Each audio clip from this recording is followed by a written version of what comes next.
वामपंथियों का गढ़ कहे जाने वाले जेएनयू से जुड़ी एक और कहानी ने हाल ही में सबको चौंका दिया है। दरअसल जेएनयू की पूर्व छात्रा शहला रशीद को उनके पिता ने एंटी नेशनल कह दिया था। बस फिर क्या था, लोगों ने शहला रशीद का जीना हराम कर दिया।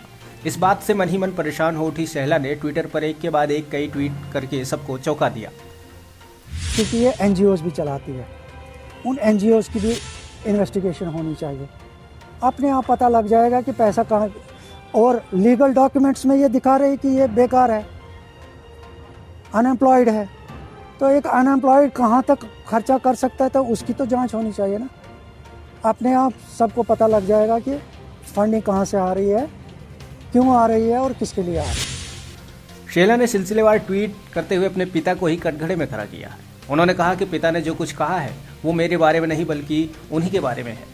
इससे पहले शहला ने पिता को घरेलू हिंसा करने वाला बताया था। शहला ने कहा कि पिता के अत्याचार के खिलाफ बहन और मां एक साथ हो गई हैं। शहला रशीद ने पिता के बयान पर ट्वीट करते हुए कहा कि मेरे पिता स्पष्ट रूप से मेरे बारे में एक बयान देना चाहेंगे, लेकिन इस बार यह मेरे बारे में नहीं है, यह उनके बारे में ही है। शहला के पिता ने उन पर देश विरोधी गतिविधियों में शामिल होने का आरोप लगाया था।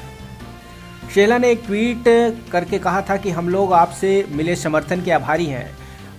हम अब किसी भी टीवी चैनल पर ना तो इंटरव्यू देंगे और ना ही किसी डिबेट में हिस्सा लेंगे, क्योंकि यह हमारी परवरिश के खिलाफ है और हम किसी पारिवारिक सदस्य की सार्वजनिक रूप से छवि धूमिल करना नहीं चाहते। मीडिया के साथ ही नीचे दिए गए बयान को कोट कर सकते हैं।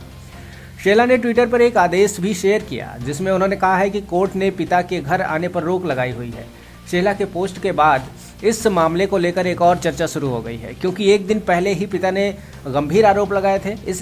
इसके बाद पुलिस महानिदेशक को सुरक्षा प्रदान करवाने के लिए कहा गया था। अब्दुल रशीद टोरा ने सोमवार को अपनी बेटी के खिलाफ शिकायत दर्ज करवाते हुए कहा कि उन्हें अपनी ही बेटी से जान का खतरा है। उसने बताया कि उनकी बेटी देश विरोधी गतिविधियों में शामिल है। इसमें उनकी पत्नी जुबैदा शौर और बड़ी बेटी आशमा रशीद और एक पुलिसकर्मी साकिब अहमद भी शामिल हैं। उन्होंने बताया कि साकिब को पीएसओ बताया जाता है। उनके पिता ने खुलासा करते हुए यह भी बताया था कि 2017 में उनकी बेटी एकदम से कश्मीर की राजनीति में आ गई थी। पहले वो नेशनल कॉन्फ्रेंस में शामिल हुई थी, उसके बाद जेकेपीएम में शामिल हो गई। उन्होंने बताया कि टेरर फंडिंग मामले में ही इंजीनियर रशीद और जहूर बटाली गिरफ्तार हैं। इन नेताओं ने उनकी बेटी को नई पार्टी में शामिल होने के लिए 3 करोड़ रुपए के पैकेज की पेशकश की थी। शहला के पिता का कहना है कि जून 2017 में इन दोनों नेताओं ने उसे बटाली के घर पर बुलाया था, जो कि श्रीनगर में है। इस पत्र को लेकर जांच शुरू करवाई गई है और आईजी कश्मीर अब इस मामले की जांच कर रहे हैं। कुल मिलाकर देखना यह है कि जेएनयू में वामपंथियों का गढ़ है और वहां की पूर्व छात्रा रही शहला रशीद के पिता द्वारा लगाया गया ये इल्ज़ाम शुरू से गंभीरता से जांच करने के योग्य है और इसमें किसी न किसी तरह की गंभीर चीज़ें जरूर जुड़ी हुई हैं।